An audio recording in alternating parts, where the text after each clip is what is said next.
This presentation is called The Anatomy of a PHP Request by Herman, Radtke, and Joel Salas. Herman is a sociologist turned full-stack engineer turned VP of engineering. He writes PHP during the day and is a Rustasian at night. He spends a past of his life writing a lot of C and used that knowledge to maintain the PECL/memcache and the PECL German extensions. He is passionate about creating and consuming hypermedia APIs, in particular HAL. And then Joel is a seasoned engineer and emerging engineering leader employed at Nordstrom's with their online off-price division. He has been using computers since before he can read. In a former life, he cut his teeth in the traditional sysadmin role. Nowadays, he is glad to usher in the age of DevOps and writes software to solve systems and platform problems.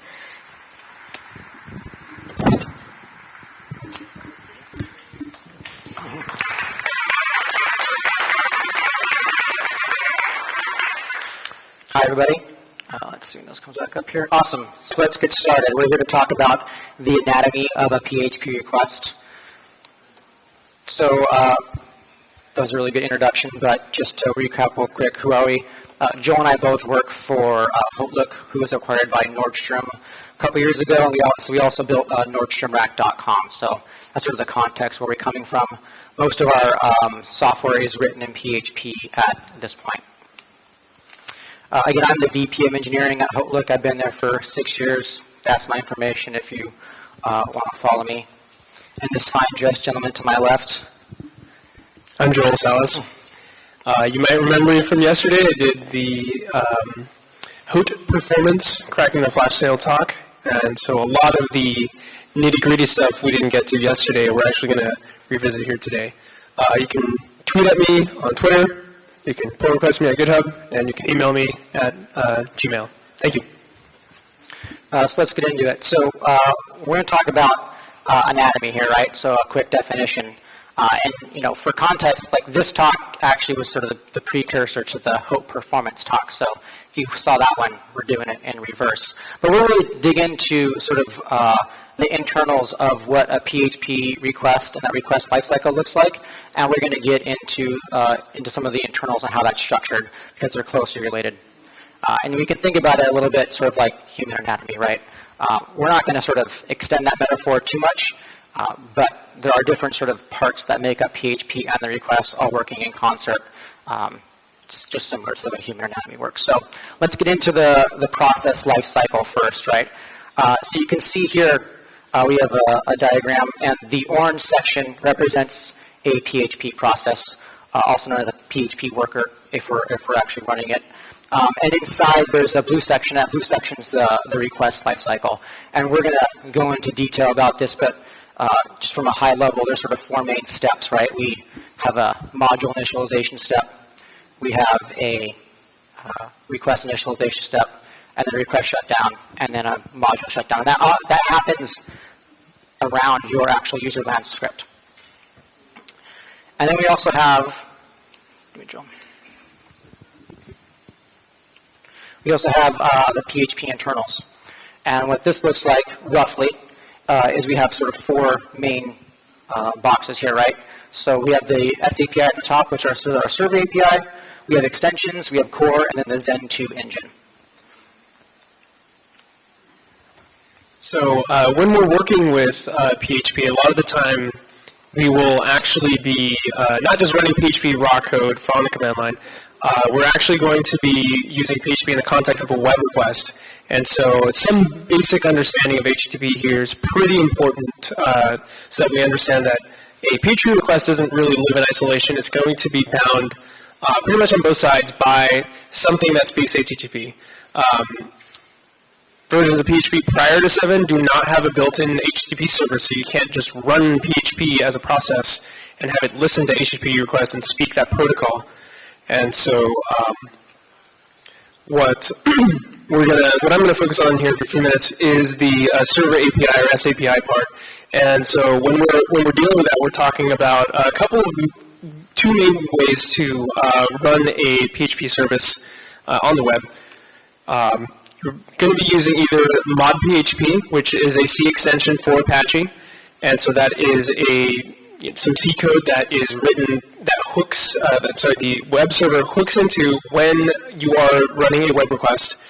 And the other way, the more modern way, the way the Hotlook does it, is going to be the Nginx proxying to PHP FBM through the fast CGI protocol, or the CGI protocol.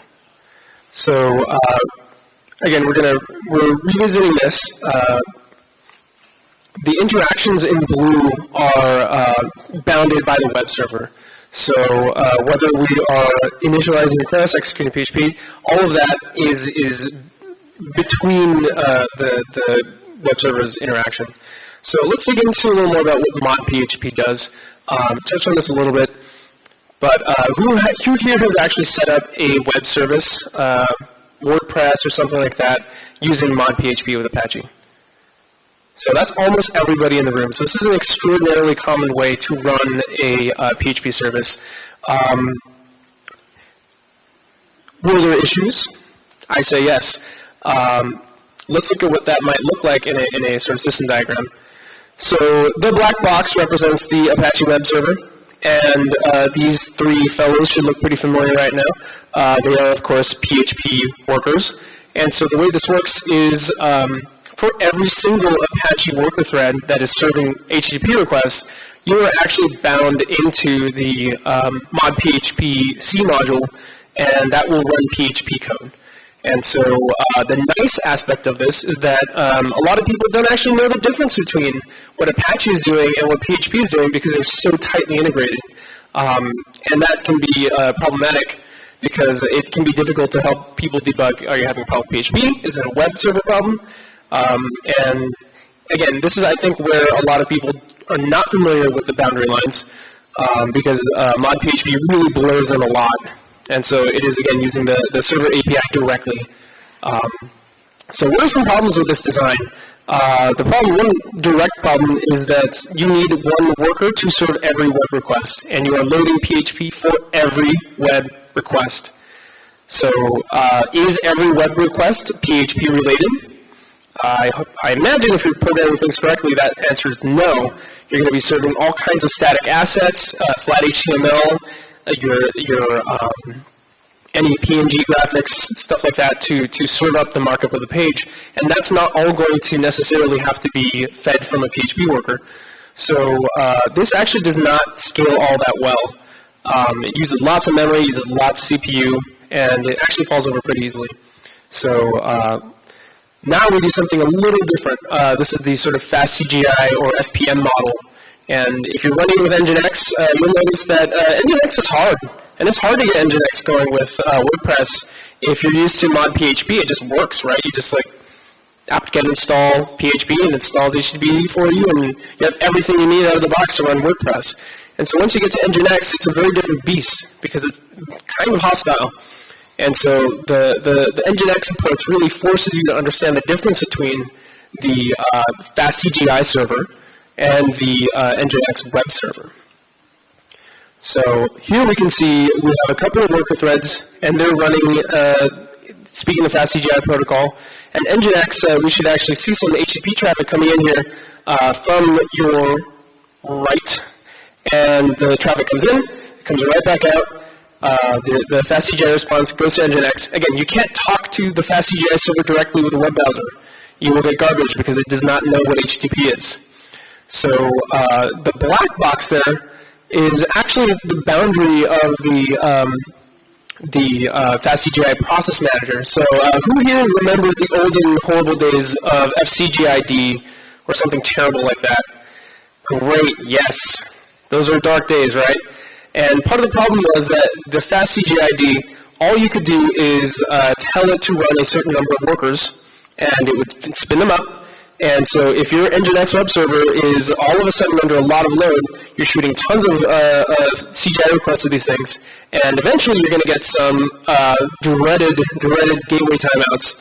Because what is the gateway timeout? A gateway like a router? My router timeout? No, it means that Nginx is trying to speak upstream to the fast CGI server. There's nothing there to service the request, and so it's actually going to return an error to the user or cause a cascading error somewhere down the line. And so nowadays we use the fast CGI process manager, which will run a pool of workers. It will track them, it will keep them alive and healthy and happy, and it will actually kick them if they die, and you can actually set a dynamic scheduler there, so you can set a minimum of 5 workers, let's say, a maximum of 40, and you can have them scale up and down dynamically based on the number of fast CGI requests coming in from the web server. So this is arguably a better way to do things. So, cool. So we have some context about how we're providing stimulus to PHP, right? It's through the context of a web server. And even if we're in a CLI sort of context, when you make a command line request to PHP, so like even PHP-H, you really are sort of following that same step. You're actually spinning up a little miniature web request, executing it, and then spinning it back down. So let's actually peer in a little bit more into the internals of PHP here. And let's first talk about the Zen2 engine, which is sort of the underpinning of PHP. So this Zen2 engine sort of has 3 main roles. It's a compiler, so it takes your PHP script and it turns that into bytecode. It's a virtual machine. That virtual machine is able to take that bytecode and execute it. And it also is a memory manager, so it's able to allocate resources. And you can think of that sort of like as like the brain of a PHP process or request. And then next we have core. And core really has 2 main focuses: is network I/O and file I/O, and then request management.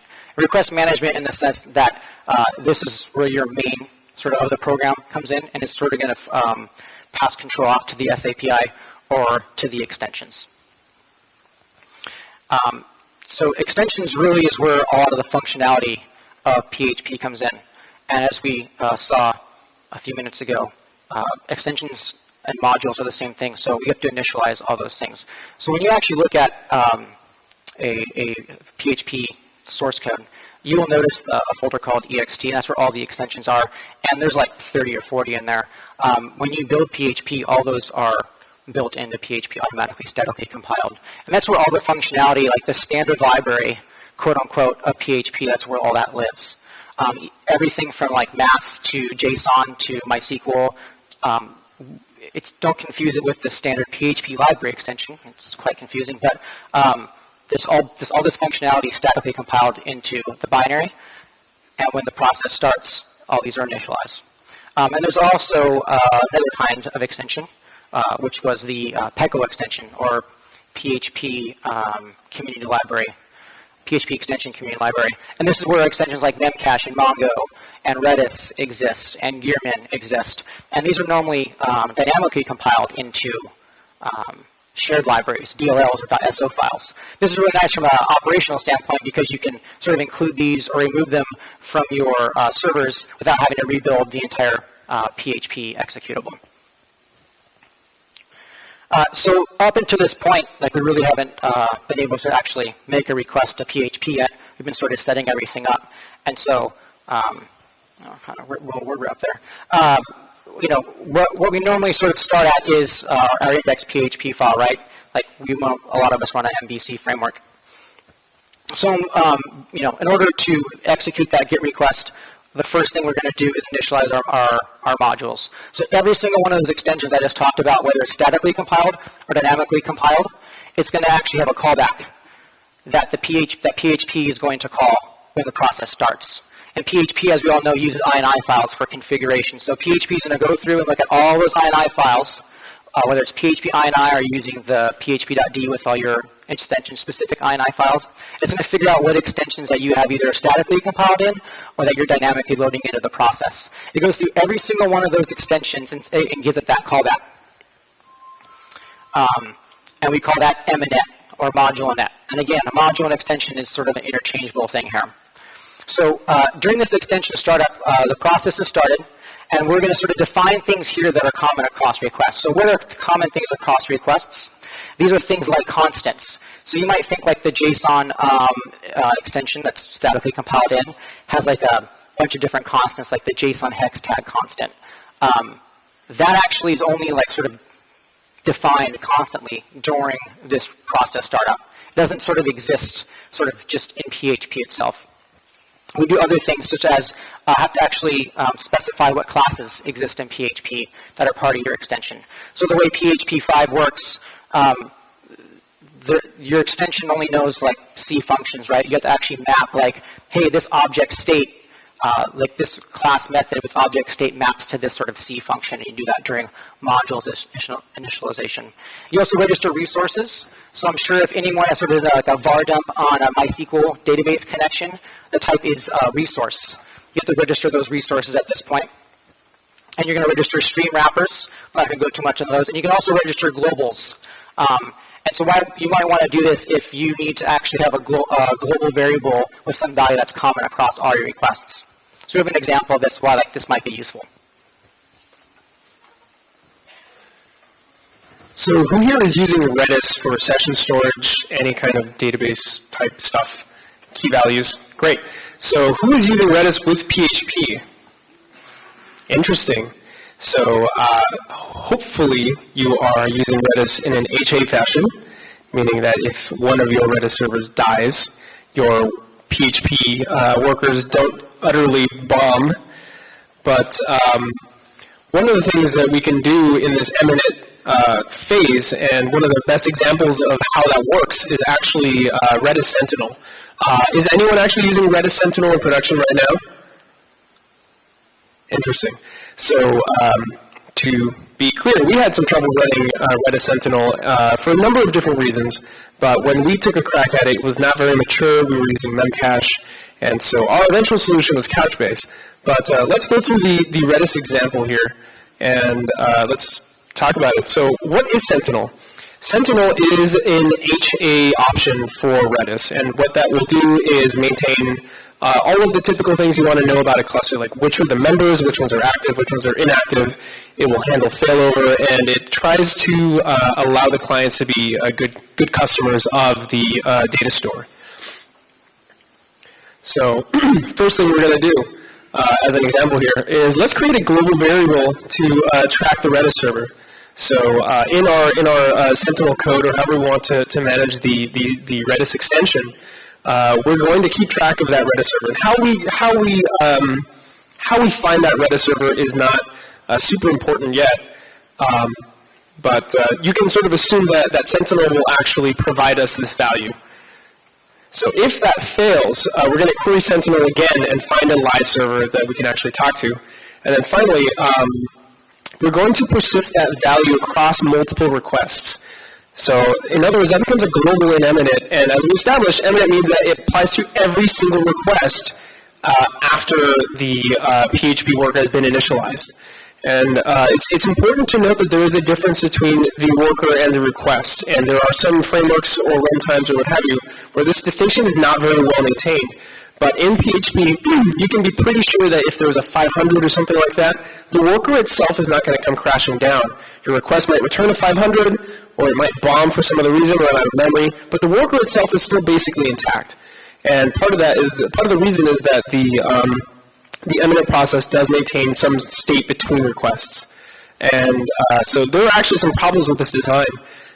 Remember, we're trying to query Sentinel to know which servers are available and which ones are not. And at the same time, we're saying we're going to persist this in some sort of in-memory store, right? So this becomes a problem if our configured Redis server is actually unavailable after eminent. So remember that middle blue chunk of the diagram are actual requests coming in and coming through. And so eminent happens before those requests are actually being executed. So in other words, this worker, after the server is down, will be stuck until you go in, you hup it, or the process manager is hupped, or what have you, to clear this value out, requery Sentinel, and talk to a new Redis server. And so this is actually the problem that prevented us from deploying Redis into production. So it's part of a design problem with Redis. It's also a design part of a design issue with PHP itself. And so there's good reasons and bad reasons to do that, but this is one limitation that we've certainly encountered. Yeah, so after mInit, the next phase is rInit, or in other words, request init. So in request init, this is actually where we actually get the property of Joe touched on, is where every single request that comes in, it does not affect any other requests that are currently being served out of PHP FPM or the existing Apache plus mod PHP setup. So if one of our requests sort of blows up, nothing gets affected. So we created a scoped operating environment, right? And then just like mInit, every extension has the ability to set a callback for request init. And so you can loop through every single one of the extensions again and sort of ask that extension if they want to do something during this phase. This is actually kind of really interesting. If you know PHP has an auto prepend file sort of configuration where you can provide some userland or just normal PHP code that gets prepended to every single request. It's kind of a nice feature. Some people use it. You can think of rInit as sort of the built-in C-level version of auto prepend file. So you can do some interesting stuff here. Some things like profilers or debuggers will use this to set up an environment. To kind of put that in perspective, like if you wanted to, you could write in your rInit, you can basically start a micro timer and initially capture that value at that point, and to be used later to sort of track how long a process took, if you want to do that. So up to this point, like all that we've done is sort of set up PHP to actually start talking to the PHP script that we want to actually sort of get executed, right, where our actual domain logic exists. So if you typed PHP-H into the command line, you'd have done all this work to get to this point. So now we want to actually talk about sort of some of the execution phase structure that PHP has. So most commonly people are using a MVC environment, maybe a page controller architecture, if you're using a really old application. If you're in MVC, the most common thing you're going to do is require some files, and then you're going to configure your application, right? Configuring your application is normally done with an INI file, an XML file, or a JSON file. And you have to do this every single time. Parse that into some values that PHP can understand, and then pass that into your application. So none of this, there's no sort of affordance in PHP to preload this stuff, to skip this sort of bootstrap phase. So this is sort of we're starting to sort of do things, common things that we're going to do every single request over and over in userland code. The JVM or Node.js, or if you're in like Ruby with Puma or Unicorn, you can preload like your framework level or application level code so that when requests come in, you don't have to do this step. In PHP, you can't do that. And so as soon as we start our application, our framework probably uses some sort of autoloader. Most of us, if we're familiar with PHP, are going to be using Composer, right? Modern frameworks contain hundreds of classes. So at this point, once your application starts starting up and it wants to get sort of the foundation of the framework loaded, it's going to be going through and try to autoload all these different files. So autoload is really just include or require underneath the hood. And if we're sort of following PHP conventions, we normally have one class per PHP file. So the autoloader is now loading up all these different files, and that means we're basically doing a stat or an fstat against the file system to basically see if that file exists where we think it exists and then load it up. So it's a lot of work against the file system. And this is only exacerbated if you use a PHP directive called include paths. So I'm sure most of us have more than one include path. So you could actually, if you have 10 include paths and your framework code's at the end of that include path, you could be doing 1,000 different requests to the file system just to sort of get your code into a state that the framework's loaded up so you can actually start doing your specific domain logic. And not all sort of libraries follow the PHP sort of autoloading conventions of PSR0 or PSR4. And if that's the case, we can sort of use this alternative thing, which is a class map, right? And class maps are really just normal PHP code that has an array, where the key of the array is the class name and the value is the location. So this actually can get around some of the penalties of auto-loading. We have an absolute path to the file, so we don't take an include path hit. Sort of lowers the amount of times we're stacking the file system.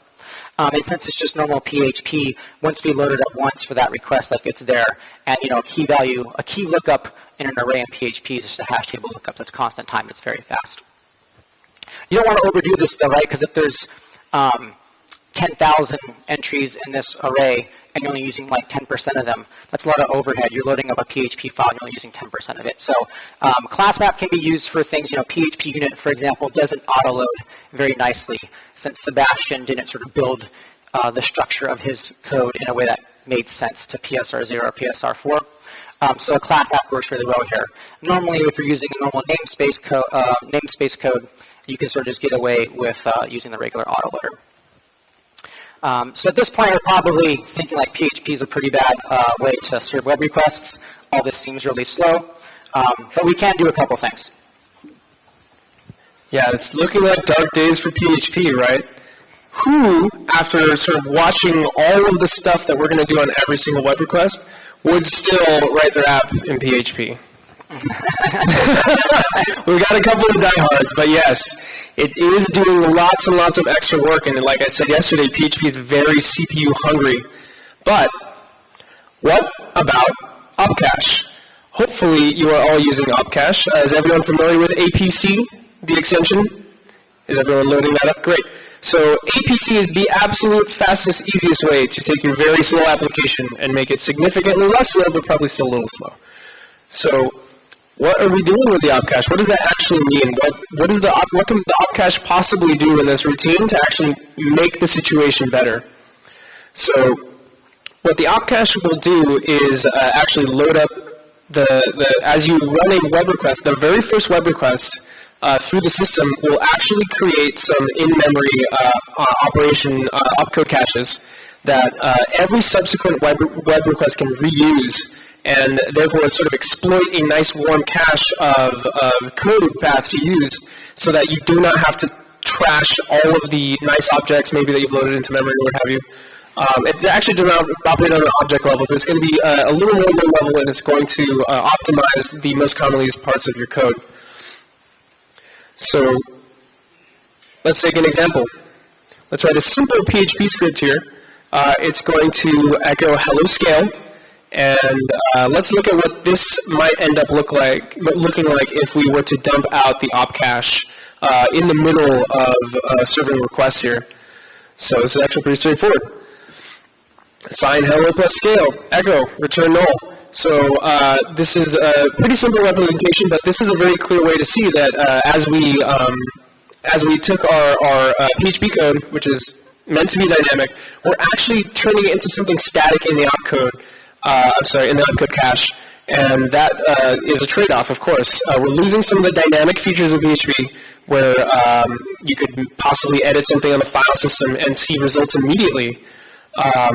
But the benefit is that things can be anywhere from 10 to 1,000 times faster depending on the code path that your application takes. So again, one thing to remember, opcache is global, so this affects every single web request. So if, for whatever reason, the opcache needed to change between requests, you're going to either have to go into the opcache manually, which is a very painful process. I do not recommend trying it. Or you're going to have to hop the worker and let it go through the entire minute RNet process and execute the code again before the opcache is cleared and ready to go. So I can think of about 10 different ways that this can bite us. Deployments are one. So if your deployment scheme consists of copying a tarball and untarring it, that's not going to cut it. You need to kill the PHP process, and that might incur some sort of minor downtime, right? So now you need to plan around HA just to make this opcache thing work. So this requires a little bit of planning, but I absolutely think it's worth it. So another thing that you're going to want to do with the opcache, flatten your config files. This is huge. So as we mentioned, the config files you're typically going to use are going to be an INI file, maybe a YAML, probably a JSON. And your PHP code is going to have to go through this, parse it out, and try to make some sense of it for every single web request.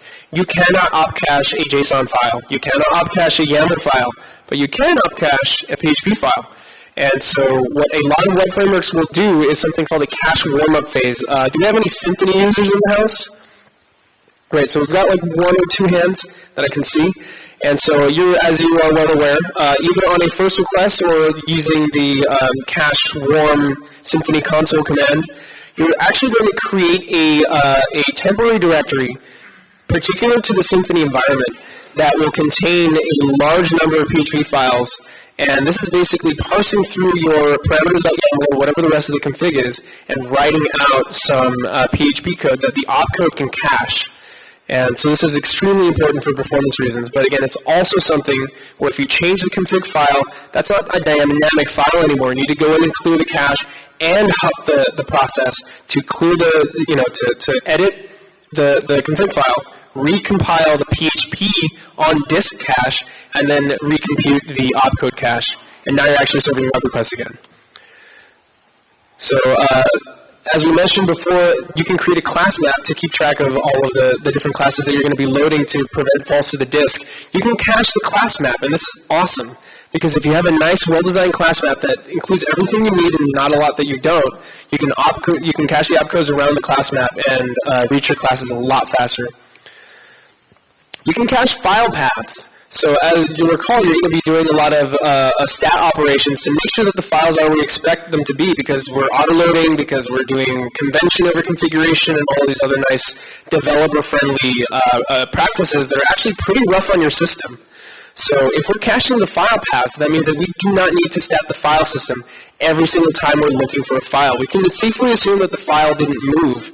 And in a lot of cases, you'll find that if you go into your running PHP server and just start deleting shit, it's going to keep working. It will actually work for a surprisingly long time. In fact, you don't really need a file system after a while if you're running the opcache correctly. And I'm not recommending this by any means, but the opcache is surprisingly resilient at actually doing real code paths when it's nice and warm and when it's well configured. So you can keep connecting to MySQL, you can keep using extensions. Your code at some point actually becomes somewhat optional. And one nice config option you can set for the opcache extension, which it is an extension just like everything else, set stat to 0, meaning don't look at the file system. After you load up all of the files, just never check it again. There are certain cases where it might have to check the modification time, or maybe in strange cases the hash of the file. Just don't do it. Just never do it. And this kind of gets you into that scenario that I was describing where you don't ever touch the file system after the opcache is nice and warm. So great. So up until this point, we've now mitigated a lot of the issues with sort of bootstrapping PHP Request at this point. And we can get some decent performance. And so back to this notion of a request being independent. What we do in one request is independent of every other request. So our global opcode cache is going to help us with some of the bootstrap time. But again, we don't have preloading for other things. So one of the most common things to do in our bootstrap is to actually load a connection to our database, right? We're using MySQL in this example. And one of the things that happens when you actually use PDO, which is PHP Data Objects, and probably the most popular way to make a database adapter to PHP, is the constructor actually makes the connection to your database, whether it's MySQL or Postgres or MS SQL. So in your bootstrap code, which is sort of at the very beginning of your request before you've done any domain logic, you're now making a network request to the database. You actually might not even need a request to the database at this point. You might be using Memcache to serve out your response, or maybe you're just sort of calculating some value to return back, or you're just serving up a piece of markup for the web page. And you made a connection to your database. So the opcode cache cannot help with this sort of instance, right? This is outside of that sort of bounds of the opcode cache. You can do something like wrap PDO and sort of try to lazy load this, but it's important to know that this can get really expensive. Most people don't realize that this sort of is happening behind the scenes until they start having really bad performance problems because they don't understand that the sort of context what PHP runs in, which is everything sort of independent, nothing's preloaded, and we go through this sort of request lifecycle every single time. So at this point, we've bootstrapped our code. we have sort of done some domain or business-specific thing that's important to that request, and it's now actually time to get into the response section. So, PHP was written to template HTML, and it's optimized for that. So by default, when you start trying to return strings back to the web page, you're streaming those strings back, which is great because if you're into performance, your time to first byte looks pretty good. But remember, we're in an HTTP context here, right? And so HTTP has a header section and the body. And when you start sending back your HTML, your JSON, or your XML, that goes in the body. But in HTTP, in your HTTP request, oftentimes you need to actually send back some headers, especially if you are using a session or you want to actually specify that your content type for that JSON is application JSON. So what normally happens when people use the streaming part of PHP is they get a sort of warning like this. And that's because we've intermittently actually streamed some content back, and we're already in the body section of the response. And once you're in the body section, you can't sort of say, hey, stop request, I want to sort of jump back into those headers and add some headers. Most of you may not know this, but PHP session handling is driven by cookies, and a cookie is a HTTP header. So if you run into this, you can get this from warnings, you can get this from notices too. So it's not just sort of intentional echoes or print statements that you have in your code. If you have a notice or a warning because you index an array incorrectly, you can inadvertently sort of block the ability to send back your cookie session header or some other important header to your application. So there's a way around this that PHP gives us, which is to buffer our output. So OB stands for output buffering. So what happens here is inside our PHP process, we can actually dedicate some memory to start storing the values into that buffer and not send it back to the client right away. This does slow down the time to first byte because we're not streaming it, but it also gives us the ability to wait until the very end when we're actually all ready to start responding. We've all set our headers correctly. Now we can start sending our body back. This is sort of really useful too because we bring in a lot of different libraries with things like Composer and stuff, and you don't want sort of one misbehaving library to accidentally write something out and sort of wreck the rest of your request and sort of be trying to figure out what happened there in real time. So in this example here, we can start the buffering, and you actually can do a lot more configuration with output buffering. End flush is sort of ending the output buffer, ending the buffering, and then flushing it out to the client right away. You can have a lot more sort of configuration. You also can kind of stack this too, which is pretty nice. And so at this point, once we're done with our output, our request is done, and we're entering the request shutdown phase of the lifecycle. You can think about our shutdown here as sort of the opposite of RNet in that it's auto-append file. The nice thing about our shutdown as opposed to auto-append file and user line code is it's guaranteed to run. So if you ever have tried to use auto-prepend file or auto-append file, you will notice that if someone just sticks an X or a die in their code and you're using an auto-append file, your auto-append file doesn't actually get added, which can be quite annoying if you are really depending on that code to run. So if you really actually need that to run, you can stick that in the R shutdown phase in C. But this also is important because PHP at this point is freeing the scoped environment. It's freeing up all that memory. This can be leaky at times. If you have cyclical references, sometimes PHP can't free them, which is not good. And this is why if we're sort of conscious about how Apache and the Fast Process Manager work, they only sort of let so many requests run through that process before they'll tear it down. Like you'll bring up your process, allow 100 requests to be served from it, and you'll tear it down. It's because we don't actually capture all of that memory that we allocated back to the Apache or FPM process or to the file system. So we sort of need to free that up. Not much else interesting goes on in our shutdown. Most extensions don't make too much explicit use of it, but it is there. Again, every extension is sort of called during that phase. And finally, when our process is setting down, we also have a hook for mshutdown.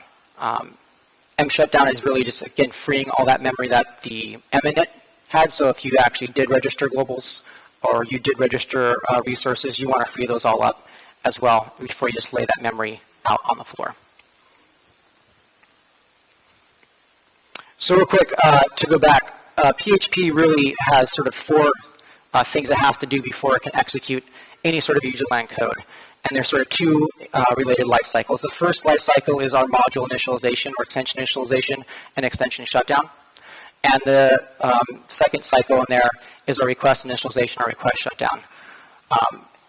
RN and R shutdown are going to happen many times per process, and typically eminent and M shutdown happen once per process. And also PHP is made up of four basic building blocks here, right? The Zen2 engine, which is what the engine that runs PHP 5 is. The core, which we really don't actually get much into, and then the extensions and the SAPI. So we're at the end of our talk here. Does anyone have any questions? Yes, sir. Yeah, so HHVM is interesting. It probably is more analogous to the replacing of the Zen2 engine. It still has SAPIs, it still has extensions, and it still has a core. And if anyone here is not familiar, that's Facebook's sort of answer to a better way to serve PHP requests. Under the hood, it'll compile things down to C++. There's a couple obstacles if to try to move over from PHP to HHVM, which is going to primarily be in that extension part. But the lifecycle actually is much the same.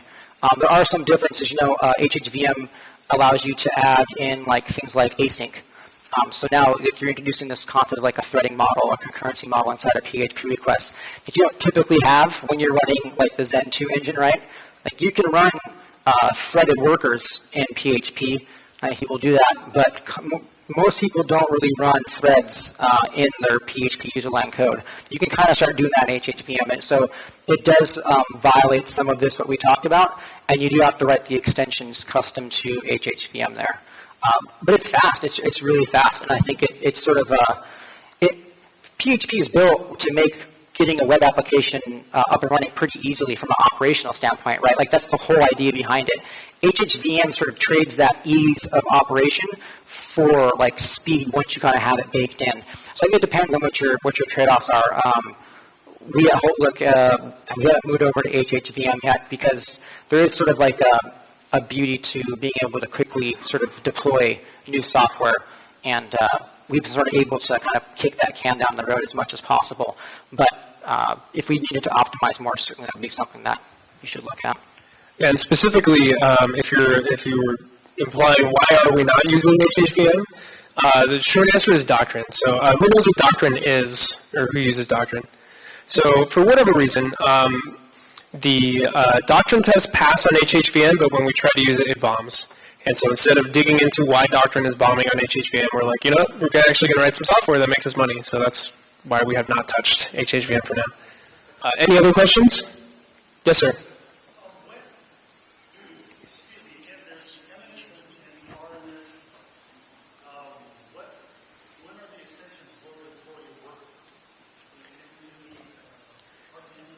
So the question was, in the PHP init process, when are the extensions loaded for a worker? And the answer to that is they're not loaded for any particular worker. They're going to be loaded when we initialize module and init, and that applies to every worker. So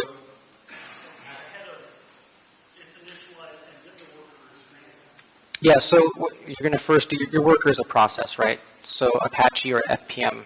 FPM's easy because it's just PHP. So FPM is going to create a new process. And when that process gets created, you first go into core, which is your main. And what main does is it basically says, hey, I'm going to start the eminent process.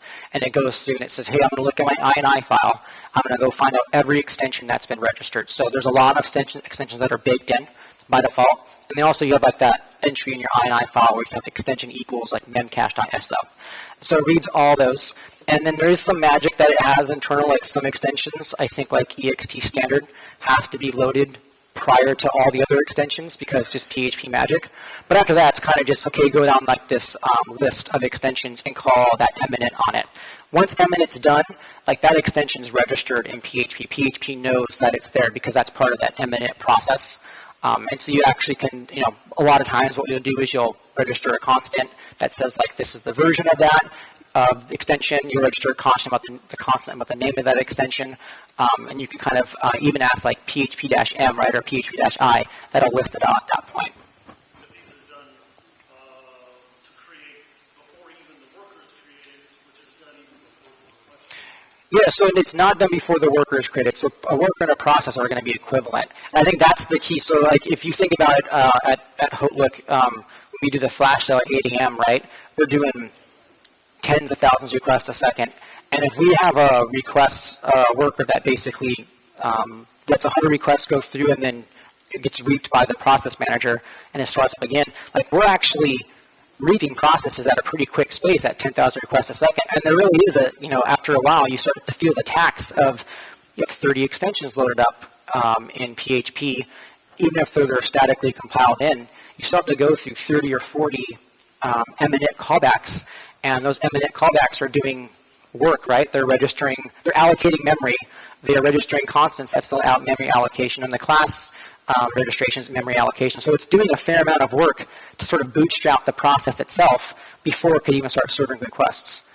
Yeah, I understand that as they load on the server. I'm trying to understand where it may be load on the server, but is it happening before a request is made and it's waiting, or is it happening after? Correct. Yeah, I think I forgot to mention that. After eminent's done, you're basically in a spot where you can now serve a request. You're listening for a request at that point in a loop. Yeah.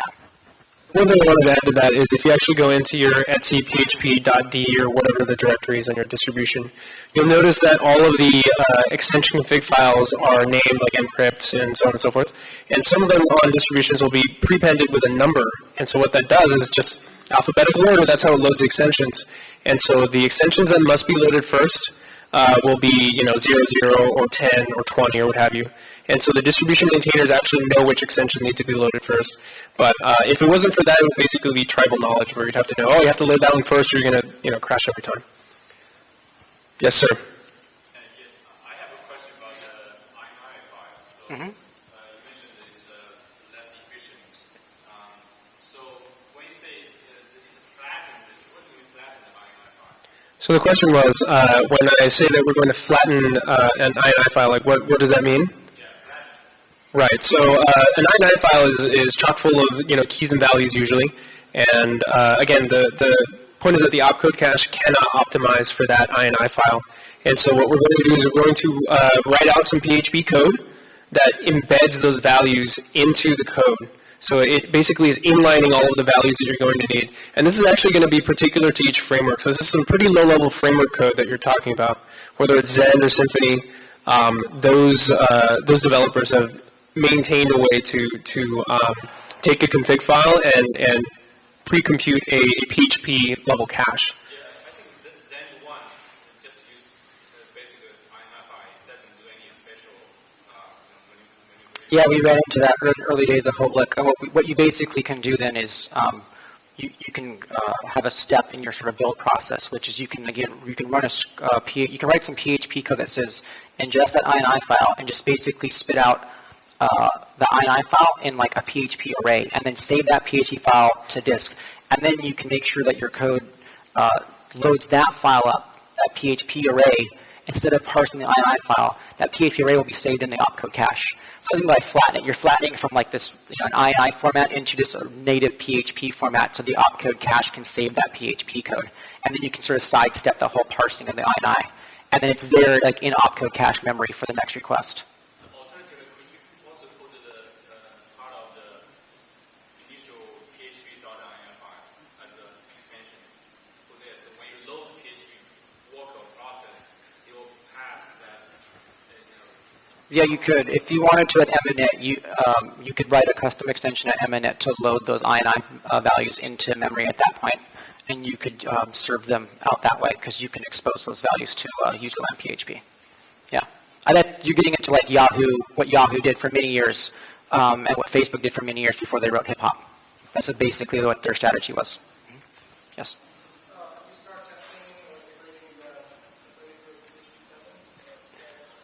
Yeah, so a number of us are in the process. So the question was, are we on the process of evaluating PHP 7? Yes. Yeah, so for extensions, they changed all the extension format, right? So if there's actually a web page that lists what all the state of the extensions are. I know Gearman was taken up by a couple people out of Etsy, and they upgraded that extension code to be PHP 7 compatible. A lot of extensions that are sort of on the fringe have not been updated, and that's a sort of, if you depend on one of those, it's going to be, you can't upgrade. But the popular ones like Memcached and Gearman and those are being upgraded, and you could cut over. And it does change, like the internal list, what we talked about here is basically the same, but they did a bunch of optimizations to really the Zend VM to sort of make PHP faster. And by doing so, they kind of had to change the API with how extensions sort of saved values and interacted with userland code. And that's where a lot of the blockering is. So if we go back to our anatomy diagram, really we're talking about just that lower third of the picture. That's the majority of what they changed, and so all of the interactions there have to be reconsidered and redesigned. But most of the stuff that we talked about today is going to be valid in PHP 7. I'm very excited for it. I think it's a significant upgrade, and it really brings PHP into 2016. I'm not aware of anyone that's using PHP 7 in production. I think a lot of the sort of PHP hackers went with HHVM, and that might dramatically change the way they write software. But we're definitely going to be using PHP 7 as soon as we can. It sort of took the best. It took the best stuff that hip hop did, HHVM did, and put it into PHP 7. So I think it depends on your workload. It's like anything, like benchmarks can lie, right? So I think depending on your workload, you can get a better perf boost over HHVM. In some other cases, HHVM can give you a better perf boost over PHP 7. So I think if you are just looking for any sort of speed up over 5, because 6 doesn't exist, 7's fine. Like, you should just do 7, right? Because it's easy. If that's not applicable to your workload, then you may think about HHVM. But PHP 7 is much easier to operationalize than HHVM. Right, and just to be clear, for our purposes, like one of our applications, the actual time we spend in PHP is only 50 milliseconds, and all of the rest is external web calls and database activity. And so if we, let's say it was, significantly faster, which in our case would be like 20% faster, we just went from 50 milliseconds to 40 milliseconds, and it doesn't affect the member, it doesn't really do much. And that's really what you're going to see when you tune the heck out of your PHP. So. Why are you excited for PHP 7 then? Why are you excited? There are certain workloads that are not e-commerce related that will benefit significantly, like ETL, anything involving lots of data manipulation, not like SQL queries, but actually loading stuff into Doctrine and dealing with objects. That's very CPU intensive, and the initial stuff we've seen for Doctrine on PHP 7 is very, very promising. Yes, sir.